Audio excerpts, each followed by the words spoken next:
Okay, so welcome to this next segment in the A-Series training videos. What we're looking at today is how to set the unit up for flue diverters. Now, I supply a number of flue diverters for these units. There are two basic types. There's an upwards, which is this unit is fitted with here, and a sideways flue diverter, which we also supply. Both of them are really useful bits of equipment if you've got issues with clearances. So obviously you're changing the point of discharge, so that can help you get tighter clearances to some things if you're in a tight installation scenario. Maybe you've got a window close by or something like that. Or if you want to move the discharge from the appliance away because it could be causing a nuisance. Two houses very close together and one's discharging into a neighbour's area or something like that. So a flue diverter can help you out in that type of situation. So in this particular case today, we've got this A-Series unit. We've got the upwards flue diverter fitted. What we need to do now is to set the dip switches on the unit so that the flue diverter settings are activated so the unit can operate. What this does is, by setting those dip switches, what we basically do is we increase the fan speed on the combustion fan to give it a little bit more push, so basically it overcomes the restriction the flue diverter is putting there, and therefore the unit can continue to operate as normal and have no problem.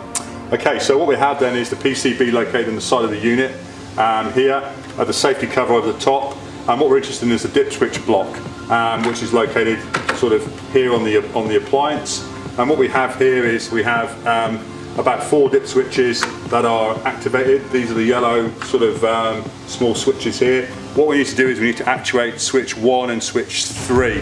Those are the only 2 we touch. The other 2 on the block of 4 we don't mess with at all. And we move them from basically the off position to the on position so that they're actuated for the flue diverter to work. So we're just going to basically click them over to there and to there. We use a tool for that, screwdriver in this case, small one. Can use our fingers, but if we've got big fingers we might flick the wrong switch over, but that's up to you. What we don't want to do is push too hard, because obviously they're only plastic and it's easy to shear them off. And then sometimes we get units back here where people have messed with the dip switches on and they've really pressed quite hard and it's broken a little plastic tab off. If you do that, then it's really hard to reset things, so don't press too hard. Once we've got those 2 set up, that's the dip switches set. There is nothing further to do. The unit will now operate. Put the cover back on, obviously install the flue diverter as per the flue diverter instructions you have for the type of flue diverter you've selected. Put the cover back on the unit and then commission and set as normal. That's pretty much it.